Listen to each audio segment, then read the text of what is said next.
Good morning students. Manzoor Ahmad,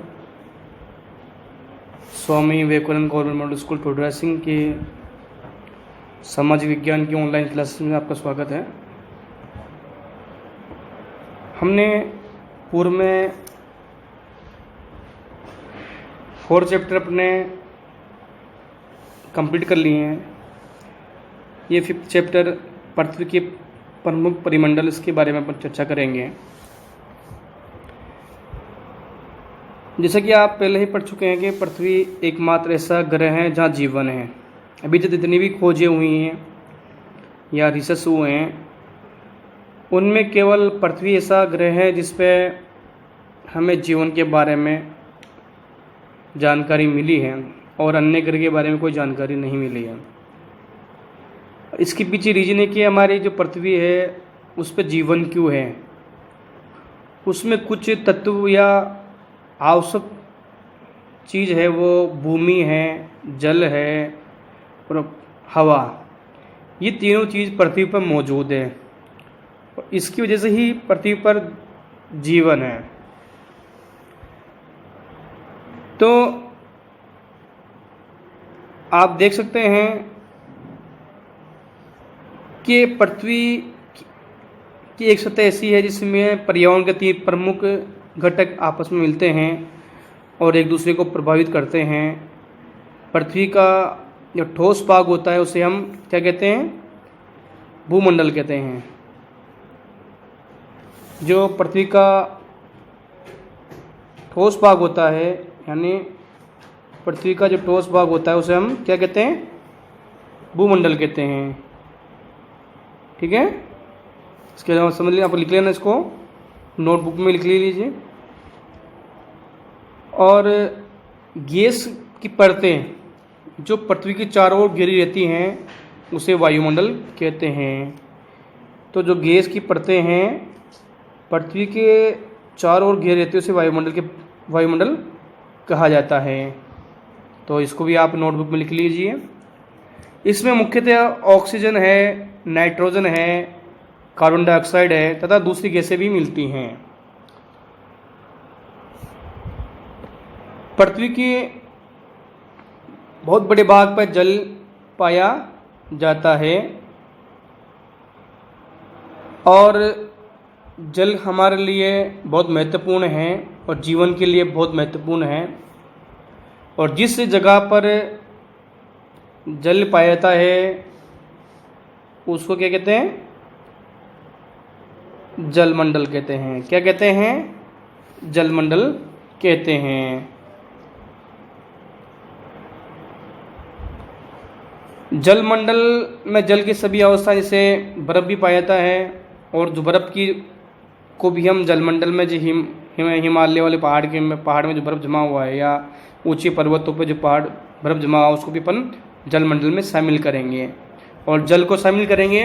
और जलवाष्प क्या आप जानते हो? जब वाष्पीकरण होता है, पानी उठ के भाप के रूप में ऊपर उठता है, उसे जलवाष्प कहते हैं। उसको भी अपन इसमें जलमंडल में शामिल करते हैं। जीवमंडल एक सीमित क्षेत्र है जहाँ स्थल, जल, हवा एक साथ मिलते हैं। यहाँ सभी प्रकार का जीवन पाया जाता है। अब हम इसमें सबसे पहले भूमंडल के बारे में चर्चा करेंगे। भूमंडल क्या होता है, किससे बना होता है, इसके बारे में चर्चा करेंगे। पृथ्वी का ठोस भाग जो होता है उसे भूमंडल कहा जाता है। पृथ्वी के ठोस भाग को क्या कहते हैं? भूमंडल कहा जाता है। ये भूप्रपट्टी की चट्टानों और मिट्टी के पतली परतों से मिलकर बना होता है, जिसमें जीवों के लिए पोषक तत्व पाए जाते हैं। यानी वो चीज़ें होती हैं जो जीवों को जीवन रहने के लिए जरूरी है। पृथ्वी की परत को 2 मुख्य भागों में बांटा जाता है। एक तो स्थलीय भूभाग को महाद्वीप को नाम से जाते हैं। जो पृथ्वी की जो हिस्सा है उसको 2 भागों में, जहाँ पर जमीन धरातल है उसे क्या बोलते हैं? महाद्वीप बोलते हैं। और बड़े बड़े जलाशय जहाँ पानी है उसे महासागर बोलते हैं या महासागर बेसिन के नाम से जाना जाता है। विश्व के सभी महासागर एक दूसरे जुड़े हुए हैं, पानी से वजह से, जल से इसलिए जुड़े हुए हैं। तो चित्र अगले चित्र में एक चित्र दिखाएगा 5 मिनट, उसमें हम इसके बारे में देखेंगे। समुद्र जल का तल सभी के समान होता है। इस तल की ऊंचाई को समुद्र तल से नापा जाता है, यानी जैसे समुद्र तल के जहाँ आखिरी हिस्सा है उसको वहाँ से ऊंचाई को नापा जाता है। तो आगे देखिए, ये चित्र दिखाया गया है, ठीक है। इसमें अपन देख सकते हैं ये महासागर दिखाया गया है। कुछ प्रॉब्लम्स की वजह से ये दिक्कत हो रही है, तो आप अपनी जो टेक्स्ट बुक है, किताब है, उसमें देख लीजिए इसको आराम से। तो आपको इसमें महासागर मिल जाएंगे, महाद्वीप मिल जाएंगे, ठीक है। अब देखिए, जो पृथ्वी के धरातल है उसमें जो महाद्वीप इलाका है उसमें सबसे ऊंची जो धरातल है वो है माउंट एवरेस्ट, जो समुद्र तल से 8,848 मीटर ऊंचा है। और इससे अपन कई बच्चों के कन्फ्यूजन होगा कि भाई ये माउंट एवरेस्ट भारत में, हिमालय भारत में, पर ये भारत में नहीं है, नेपाल में है, ठीक है ना। ये जो एवरेस्ट है ये विश्व की सबसे ऊंची पर्वत चोटी है और ये नेपाल में है, ठीक है। अब सबसे नीचे जो गहरा स्थान है वो प्रशांत महासागर में पाया है, इसके जिसे मेरियाना गर्त भी कहते हैं, है ना। मेरियाना गर्त यानी गर्त यानी नीचे, है ना। कई बार सुना होगा ना यार कि कई बड़े लोग बोलते हैं गर्त में डाल दिया हमारे को, तो गर्त वही होता है नीचे, है ना, जिसकी गहराई लगभग वो 11,022 मीटर गहरा है। आपने कभी कल्पना की कि समुद्र की गहराई पृथ्वी के सबसे ऊंचे भाग से इतनी अधिक क्यों हो सकती हैं? तो कुछ चीज़ें और जान लेते अपन। न्यूजीलैंड के एडमंड हिलरियो भारत के तेंजिन नोर्गे शेरपा 29 मई 1953 को पृथ्वी के सबसे ऊंचे पर्वत शिखर एवरेस्ट पर चढ़ने वाले पहले व्यक्ति थे। और जापान की जुनको ताबाई विश्व की पहली महिला थी जिसने 16 मई 1975 को एवरेस्ट पर कदम रखा। और बचेंद्री पाल भारत की पहली महिला हैं जिसने 23 मई 1984 को माउंट एवरेस्ट पे अपना कदम रखा। अब महाद्वीप जानते हैं कितने महाद्वीप होते हैं? कितने होते हैं? 7 यानी 7। कौन कौन से हैं?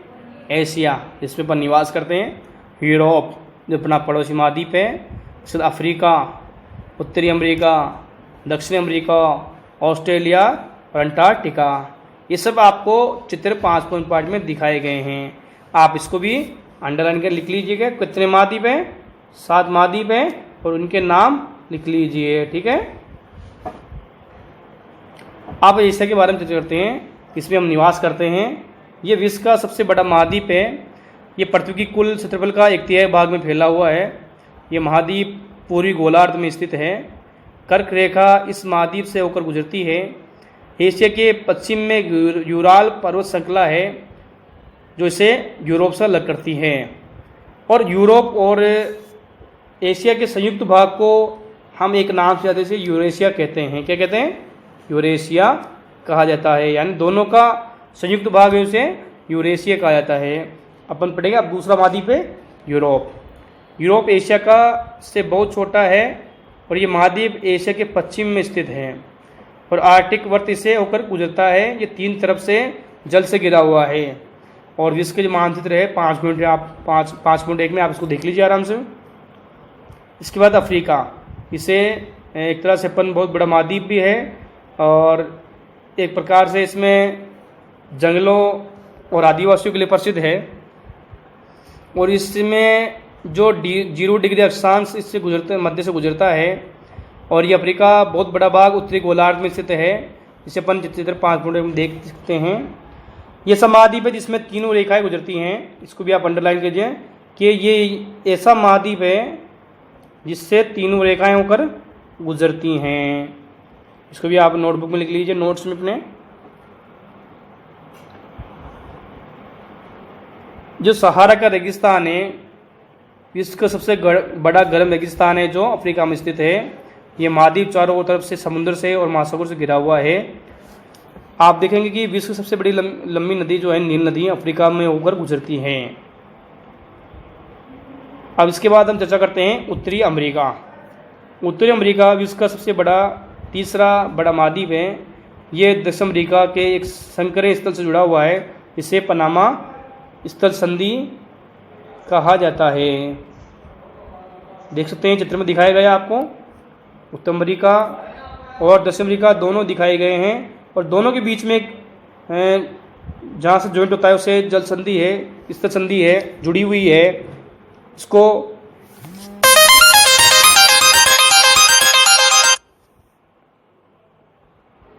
तो अपन देख सकते हैं इसको एक तरह से, ये पनामा स्थल संधि है।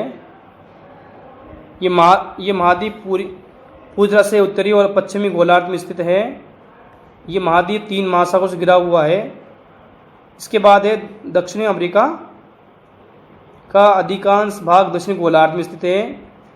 इसके पूर्व एवं पश्चिम में महासागर कौन कौन से हैं? इसकी सबसे बड़ी पर्वत श्रृंखला एंडीज जिसके उत्तर से दक्षिण की ओर फैली हुई है। चित्र में हम देख सकते हैं।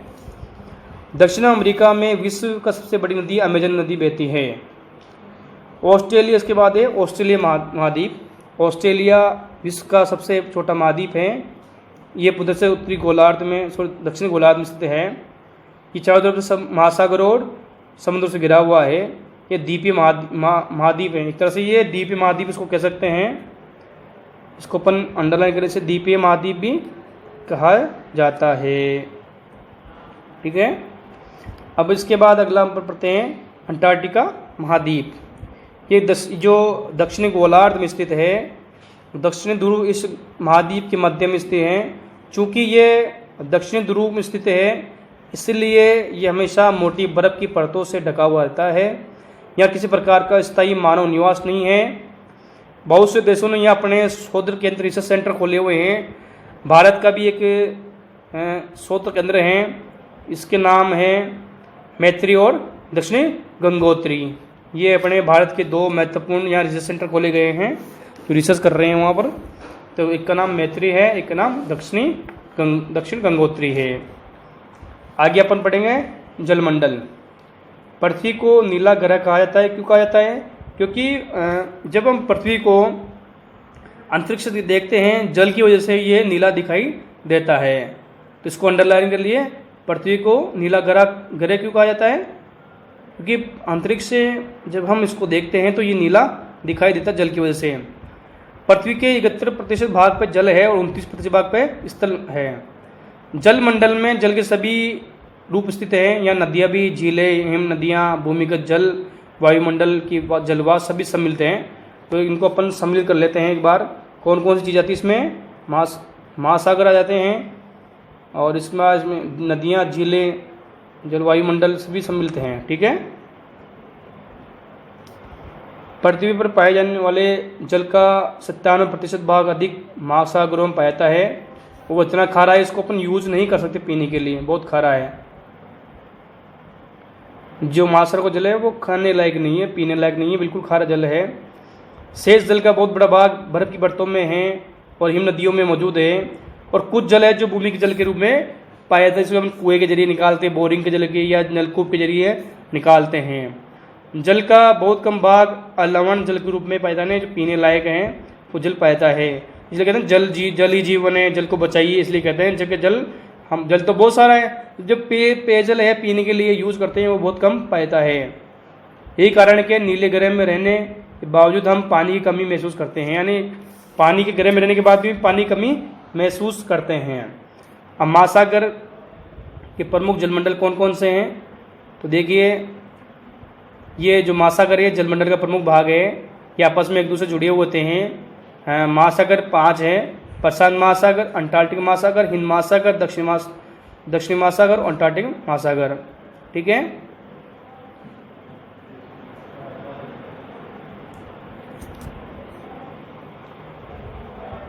प्रशांत महासागर के बारे में बात करते हैं। ये सबसे बड़ा महासागर है। ये पृथ्वी के 1/3 भाग फैला हुआ है, और जो मेरियाना गर्त के बारे में पढ़ा था अपने, वो भी इसमें पाया जाता है। तो ये देख सकते हैं प्रशांत महासागर लगभग वृत्ताकार है, गोलाई में एक तरह से है। एशिया, ऑस्ट्रेलिया, उत्तरी और दक्षिण अमेरिका चारों तरफ से स्थित है। अब अंटार्कटिक महासागर, ये विश्व का दूसरा बड़ा महासागर है। ये अंग्रेजी भाषा के एस के समान है। इसके पश्चिमी किनारों पर उत्तर और दक्षिण अमेरिका है, पूर्वी किनारों पर यूरोप और अफ्रीका है। अटलांटिक महासागर की तटरेखा बहुत अधिक जंतुरित है, ये अनियमित है और जंतुरित तटरेखा प्राकृतिक पोताशियों और पत्थरों के लिए आदर्श स्थिति, यानी उनके जो जलयान आते हैं उनके रुकने के लिए अच्छी जगह है। और व्यापार की दृष्टि से ये सबसे व्यस्तम महासागर, सबसे ज़्यादा जो व्यापार होता है वो इसी महासागर में होता है। हिंद महासागर ही ऐसा महासागर है जिसका नाम किसी देश के नाम पर पड़ा है, यानी भारत के नाम पर पड़ा है ना। हमारा देश है हिंदुस्तान, इसके आधार पर इस महासागर का नाम पड़ा गया है। इसको हिंद महासागर कहते हैं और ये त्रिभुजाकार है। इसके उत्तर में एशिया है, पश्चिम में अफ्रीका है और पूर्व में ऑस्ट्रेलिया है। अब इसकी तरफ आगे बढ़ते हैं। दक्षिणी महासागर, जिसको साउथ सी भी बोलते हैं। दक्षिणी महासागर अंटार्कटिका महाद्वीप के चारों ओर से घिरा रहता है। ये अंटार्कटिक महाद्वीप से उत्तर की ओर लगभग 60 डिग्री दक्षिण अक्षांश तक फैला हुआ है। आर्कटिक महासागर उत्तर ध्रुव में स्थित है। ये उत्तर ध्रुव के चारों ओर फैला हुआ है। प्रशांत महासागर के छिछले जल वाले एक संकरे भाग में जुड़ा हुआ है, जिसे बेरिंग जलसंधि के नाम से जाना जाता है। ये उत्तरी अमेरिका और उत्तरी अमेरिका के उत्तरी तटों और यूरेशिया से घिरा हुआ आता है। ये पृथ्वी के प्रमुख मंडल आपको दिखाए गए हैं। सौर मंडल, समताप मंडल, मध्य मंडल, आयन मंडल और वायुमंडल। इसके बारे में चर्चा करेंगे आगे। तो पृथ्वी के चारों ओर गैस की परत गिरी हुई है, इसे वायुमंडल कहा जाता है। इसको आप अंडरलाइन कर लीजिए। वायु की परत इस ग्रह का महत्वपूर्ण अटूट भाग है। ये हमें ऐसी वायु प्रदान करती है इसमें हम लोग सांस लेते हैं। ये वायुमंडल हम लोगों को सूर्य की कुछ हानिकारक किरणों से बचाता है। वायुमंडल 1600 किलोमीटर की ऊंचाई तक फैला है। वायुमंडल को उनके घटकों, तापमान, अन्य के आधार पर 5 परतों में बांटा गया है, जिसको अपन एक साथ देख सकते हैं। कौन कौन से परतें हैं? सौर मंडल है, उसके बाद समताप मंडल है, मध्य मंडल है, आयन मंडल है और वही मंडल है। ठीक है, इसके बारे में चर्चा अपन विशेषता आगे करेंगे। वायुमंडल में मुख्यतः ऑक्सीजन और नाइट्रोजन का बना होता है और साफ और सूक्ष्म हवा का 99% भाग है। आयतन के अनुसार नाइट्रोजन 78% पाई जाती है, ऑक्सीजन 21% पाई जाती है और दूसरी जो गैस है कार्बन डाइऑक्साइड है, ऑर्गन आदि 1% हैं। ऑक्सीजन सांस लेने के लिए आवश्यक है, जबकि नाइट्रोजन ये जो पेड़ पौधे होते हैं या उनके लिए विकास के लिए, ये प्राणी के विकास के लिए आवश्यक है, वृद्धि के लिए। कार्बन डाइऑक्साइड जो बहुत कम मात्रा में है, ये पृथ्वी के द्वारा छोड़ी गई ऊष्मा को अवशोषित करती हैं, यानी जो गर्मी उसको अवशोषित करती हैं। इससे हमारी पृथ्वी गर्म रहती है। ये पौधों के लिए वृद्धि के लिए आवश्यक है। ऊंचाई के साथ साथ वायुमंडल में घनत्व में भिन्नता है। ये घनत्व समुद्र तल पर सबसे अधिक होता है। जैसे हम ऊपर की ओर जाते हैं तेजी से घटता रहता है। जो ऊंचाई पर जाएंगे हमारा तापमान कम होता रहेगा। जो ज़मीन में अंदर जाएंगे, गहरा जाएंगे, तापमान बढ़ता है। देखते होंगे बड़े बड़े जो पहाड़ है वहाँ पर बर्फ़ जमी रहती है या घनत्व वहाँ घनत्व कम होता है, वहाँ सांस लेने में कमी होती है। घनत्व होगा तो बर्फ़ जमेगी, घनत्व ज़्यादा कम है तो वहाँ क्या होती है, सांस लेने में दिक्कत होती है। ये घनत्व जो अपन पहाड़ पे जाएंगे बहुत कम मिलेगा और वहाँ सांस लेने में कमी आती है। कई बार जो पर्वतारोही उनको अपने साथ गैस सिलेंडर लेकर, ऑक्सीजन सिलेंडर लेके जाना पड़ता है। जैसे हम ये जीवमंडल की हम देख सकते हैं, एक तरह से जीवमंडल इस प्रकार से होता है चित्र में। जैसे हम ऊपर की ओर जाते हैं तापमान घटता है, यानी जो ऊपर की ओर जाएंगे तापमान घटेगा। वायुमंडल पृथ्वी पर दबाव डालता है, एक स्थान से दूसरे स्थान पर अलग अलग होता है। हम कुछ क्षेत्रों में हमें अधिक दाब महसूस करते हैं, गर्मी होती है। कई बार होता है कहीं गर्मी और कहीं उमस होती है, कहीं वहाँ तापमान कम रहता है, कहीं ज़्यादा होता है। जैसे कश्मीर में जाएंगे वहाँ तो ठंड होती है, राजस्थान में आएंगे बहुत गर्मी होती है ना। जबकि कुछ क्षेत्रों में कम होता है वायु दाब, उच्च दाब से निम्न दाब की ओर बहता है, तो वायु होती है वो क्या होती है, उच्च दाब से निम्न दाब की, यानी ठंडे से गर्म की ओर बहती है। गतिशील वायु को पवन कहा जाता है। ये उच्च दाब जानते हो क्या होता है आप, निम्न दाब, जिससे बरसात के मौसम देखा होगा ना, जब जून का महीना होता है तो हमारे घर में जून का महीना होता है, देखो आपने, जून के महीने में बहुत ज़्यादा गर्मी पड़ती है ना, तो अपन कहते हैं ना गर्मी हो रही है,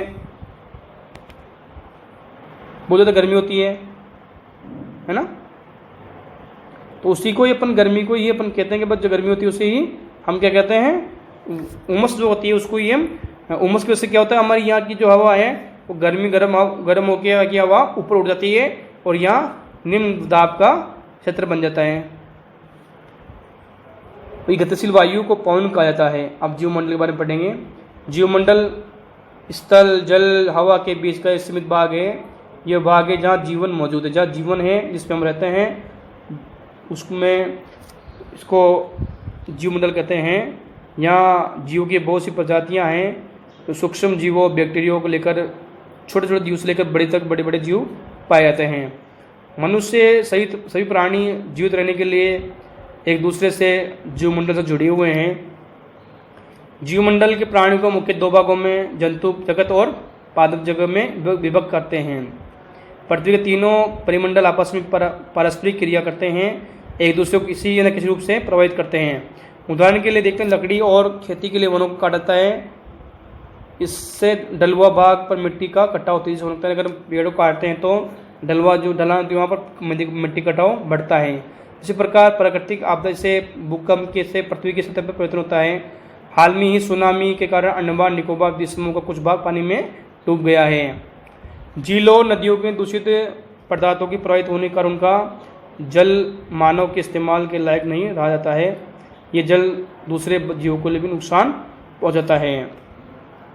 उद्योगों, तापीय और विद्युत संयंत्रों और गाड़ियों का उत्सर्जी पदार्थ वायु को प्रदूषित करते हैं। जितने भी फैक्ट्रियां हैं या तापीय विद्युत गृह हैं या गाड़ियों से निकला धुआं है, उससे जो प्रदूषित धुआं निकलता है उसकी वजह से वायु प्रदूषित होती है। कार्बन डाइऑक्साइड वायु का महत्वपूर्ण घटक है, लेकिन कार्बन डाइऑक्साइड की मात्रा बढ़ जाती है तो तापमान में वृद्धि होती है। इसे भूमंडलीय तापन कहा जाता है। जब पृथ्वी पर कार्बन डाइऑक्साइड मात्रा बढ़ती है तो इसे भूमंडलीय तापन कहा जाता है। इसके लिए भूमंडल, वायुमंडल, जलमंडल के बीच में प्राकृतिक संतुलन को बनाए रखने के लिए पृथ्वी के संसाधनों की सीमित उपयोग आवश्यक हैं। जो भी संसाधन है उनका सीमित उपयोग करना चाहिए। तो इस प्रकार से अध्याय हमारा पूरा हो चुका है। तो इस प्रकार से हम देख सकते हैं